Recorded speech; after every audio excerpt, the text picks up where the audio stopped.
Halo guys, balik lagi di podcast Obrolan Kita.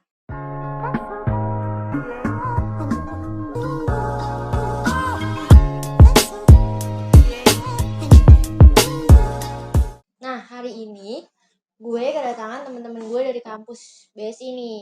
Ada Vertika Soleha dan Baruna Tirta. Hai, gue Tika. Hai, gue Baruna. Gimana nih kabarnya, Tika? Sehat-sehat aja kan? Sehat sih, sehat. Alhamdulillah. Baruna sehat-sehat aja kan? Alhamdulillah juga sih sehat, tapi rada sakit sih. Soalnya kemarin habis operasi gigi. Semoga baik-baik aja ya. Iya. Untuk kesibukannya lagi sibuk apa kak belakangan hari ini? Sekarang karena ini lagi akhir semester. Jadi tuh ya lagi disibukin tugas-tugas UAS aja, dari mulai kayak project film, terus bikin dispronya juga. Udah sih kayak gitu. Kalau Baruna lagi sibuk apa nih? Kalau gue sih sibuknya lebih ke ngatur jadwal buat liburan sih. Seru Iya. banget. Apalagi kan sekarang itu banyak yang udah dibuka nih tempat wisata liburan. Jadi pengen sekali-kali lah, pengen healing lah ibaratnya. Dari tugas-tugas yang numpuk kemarin ya. Iya, benar. Tapi ini ada perbedaan gitu, yang satu masih pusing, yang satu masih udah mikirin healing gitu kan. Ya sabar ya, bentar lagi kelar kok. Kita healing. Nah ini pas banget nih sama obrolan kita yang bakal dibahas kali ini nih di kampus gitu. Nah lo berdua tuh pasti udah tahu banget kan tentang kasus kekerasan seksual yang terjadi kemarin gitu. Kayak yang di Universitas Riau sama salah satu pondok pesantren di Indonesia. Nah menurut lo nih, gimana sih pandangan lo tentang kasus kekerasan seksual yang kemarin? Bisa dari Tika dulu. Menurut gue ya, dengan adanya kasus yang kemarin itu di Universitas Riau dan juga di pesantren, itu kan ruang lingkup pendidikan ya. Harusnya sih itu jadi tempat yang nyaman gitu loh, dan aman untuk kita menimba ilmu. Tapi dengan adanya kasus ini cukup memprihatinkan sih sebenarnya, sedih juga. Apalagi kan kita tahu di pesantren, pasti itu kan orang-orang udah tahu di situ tuh bakal aman lah tempatnya, karena kan agama akan di sana belajarnya. Jadi harusnya sih nggak terjadi, tapi kita malah terjadi ada itu kayak gitu, jadi sedih banget. Kalau dari Baruna gimana? Kalau dari saya pribadi sih sangat prihatin ya. Apalagi yang niatnya kita menuntut ilmu malah mendapatkan bahaya dari lingkungan yang bisa dibilang harusnya tergolong aman lah. Harusnya kita mendapatkan ilmu yang bisa kita jadikan sebagai ilmu kedepannya nanti, malah kita mendapatkan trauma. Benar sih. Harusnya emang sekolah tuh jadi tempat yang aman untuk semuanya gitu. Nggak sekolah sih, tapi lingkungan pendidikan manapun gitu, dalam bentuk apapun itu harus aman buat semua orang yang mau nuntut ilmu gitu. Nah kan suka banget nih kalau korban-korban tuh yang disalahin pakaiannya gitu. Kayak ya lagi lu pakaiannya terbuka gitu. Nah lo berdua tuh setuju gak sih sama kalimat kayak gitu? Kalau dari gue sendiri sih gak setuju ya. Menurut gue fashion itu bukan fashion itu tidak bisa dijadikan alasan agar si pelaku bisa melakukan hal yang ini di luar di luar aturannya. Apalagi kan seharusnya laki-laki yang mulia itu, laki-laki yang hebat itu harus bisa mengontrol hawa nafsunya, jangan sampai melampiaskan kepada orang yang tidak tepat, apalagi bisa membahayakan dirinya sendiri. Apalagi nanti kalau laki-laki melakukan itu bisa dipenjara ataupun dapat hukuman lainnya. Itu sih kalau dari saya. Kalau dari sisi perempuan gimana nih soal pakaian itu? Setuju banget sama yang tadi baru udah bilang kan ya. Jadi tuh maksudnya kan setiap manusia kan juga punya hak untuk berpakaian seperti apa gitu, nggak laki-laki nggak perempuan. Jadi menurut aku kalau misalkan itu jadi alasan untuk dia melakukan kejahatan, itu nggak fair, karena kan setiap manusia punya hak gitu, mau berpakaian seperti apa, mau berpenampilan seperti apa. Jadi bukan alasan sih. Berarti untuk pakaian itu bebas dan gak bisa dijadiin alasan seseorang untuk jadi korban kekerasan gitu kan. Iya. Dimana kontrolnya dari pelaku aja kan. Nah kalau misalkan kayak korban gitu kan banyak banget nih, masih banyak yang gak berani melapor kan. Nah menurut kalian nih gimana sih, kenapa gitu, alasannya tuh apa gitu, kenapa dia gak berani lapor atau cerita ke temennya gitu? Kalau menurut aku ya, aku nih sebagai wanita gitu, kalau misalkan dapat mungkin pelecehan seksual atau apa, mungkin karena lebih ke malunya kali ya kak, malu dan juga nggak punya sarana yang pas gitu buat cerita atau ngomong ke orang lain gitu. Jadi ya Mungkin kayak masih bingung gitu nggak sih, kayak masih gue shock harus lah. cerita ke siapa nih kalau gue dapet kekerasan gitu. Belum lagi juga kalau misalkan kita yang disalahkan balik gitu, tadi kan Iya. atas karena pakaiannya itu. Sebenarnya gitu aja kak. Kalau dari sisi pandang laki-laki gimana? Kalau menurut saya pribadi sih, kalau tentang tadi apa tadi pertanyaannya? Kenapa nggak berani ngelapor? Oh, kalau nggak berani melapor itu karena ini sih apa, eh, si korban malu, takut di apa, di judge oleh masyarakat karena itu adalah ulahnya sendiri, atau enggak bisa dibilang dia menjual dirinya, padahal padahal kenyataannya tidak, dia itu ini di mentalnya ditekan oleh si pelaku agar si korban ini terpaksa melakukan.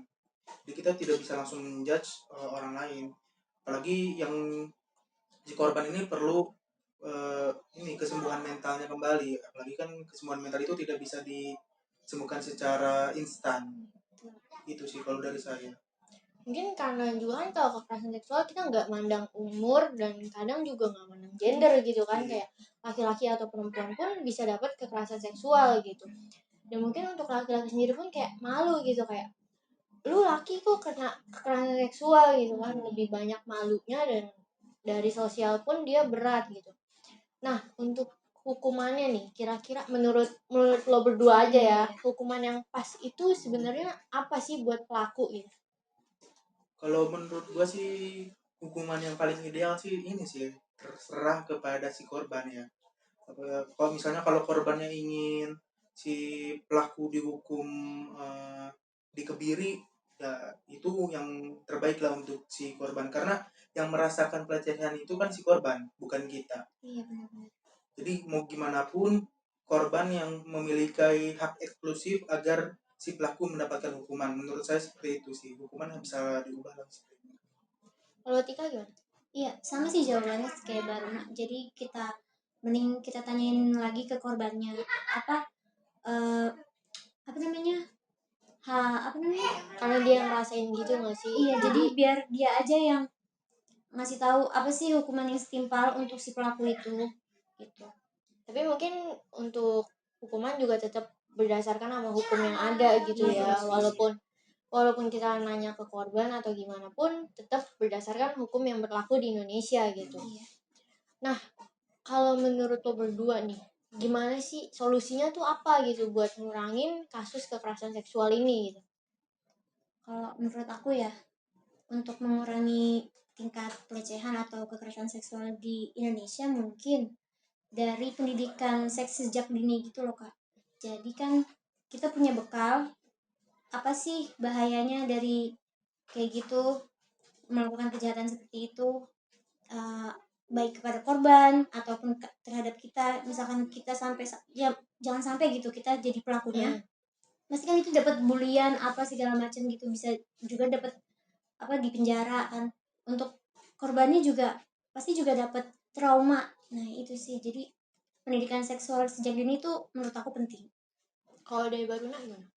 Kalau menurut saya sih lebih kepada sistemnya ya, sistem untuk kita bisa melapor kepada pihak berwajib bisa lebih dipermudah, atau bisa kepada si korban dibimbing lah agar bisa melapor kemana, bisa direhab kemana gitu. Karena korban ini adalah salah satu yang sangat penting itu untuk didampingi, karena apalagi mentalnya itu kan baru dihancuri oleh si pelaku, butuh dampingi apa, perbaikan mental gitulah, secara mental dan fisik ya. Iya betul. Berarti mungkin untuk mengurangi solusinya bisa dari diri sendiri, dan ya semoga bukan jadi korban aja gitu, tapi diajarin gimana untuk kita nggak jadi pelaku dalam kekerasan seksual itu gitu. Itu penting banget kan. Nah, sebelum kita akhiri podcast ini, kita main game dulu kali ya biar lebih enak gitu. Boleh. Di sini gue punya 4 bola. Nah, di dalam setiap bola ini tuh punya pertanyaan. Jadi nanti Tika ngambil 2, Baruna ngambil 2. Oke. Lo jawab pertanyaan yang ada di dalam ini ya. Oke, siapa dulu nih? Tika dulu. Oh iya, Yang saya dulu ya. dekat, lebih dekat Oh, sih. dekat. Gue orange.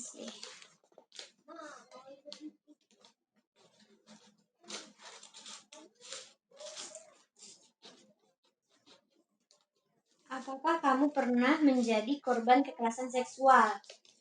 Pernah nggak tuh? Pernah ya? Udah.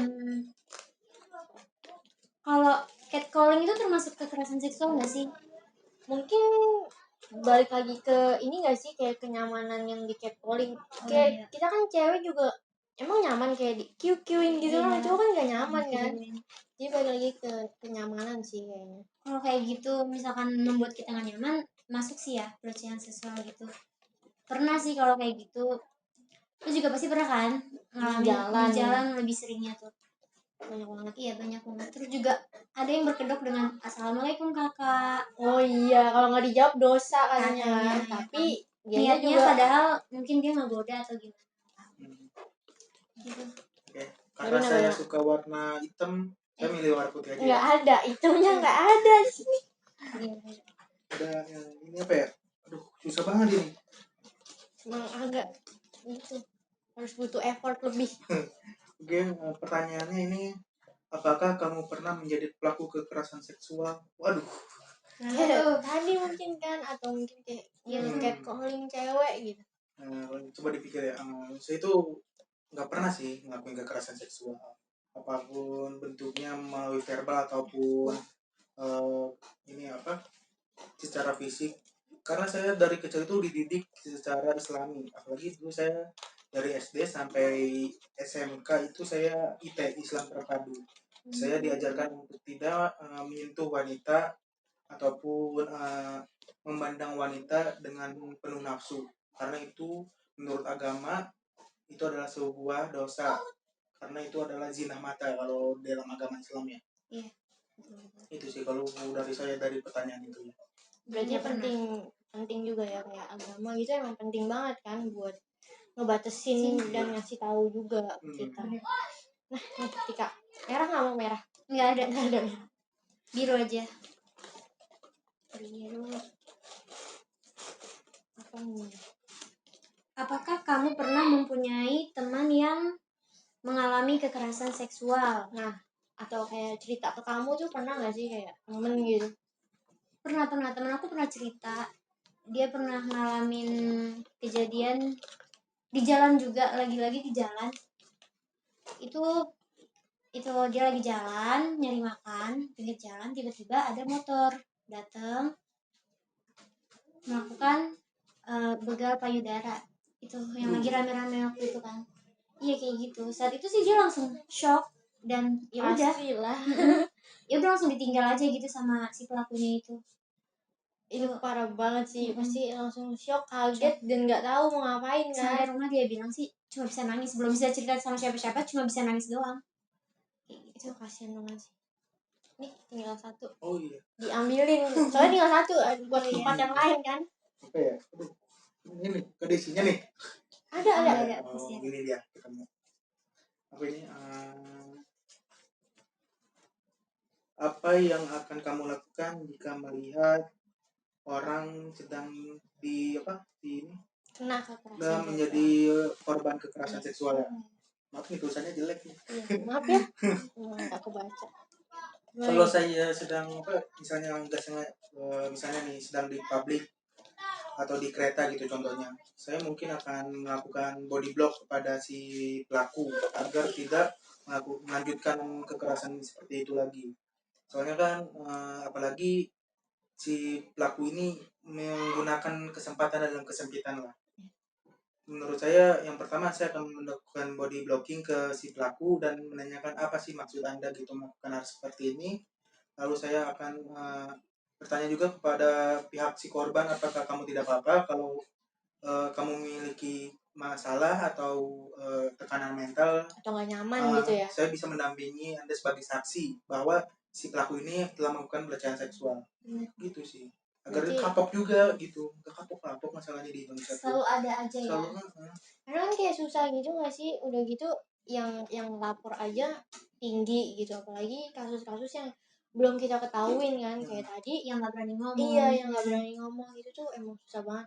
Jadi ya emang kontrolnya itu ada di diri sendiri, gimana buat ngejaga diri sama gimana biar kita pun gak jadi pelaku gitu, karena itu bahaya banget gitu. Nah, ngobrolan kita hari ini kita akhirin dulu sampai sini kali ya, iya. karena juga kan waktunya gitu. Tapi makasih banget nih udah datang ke studio ini ya kan. Iya. Makasih. Udah nyempetin waktu lagi sibuk-sibuknya. Oh iya. Yang ini udah healing soalnya jadi Iya, iya. makasih aja.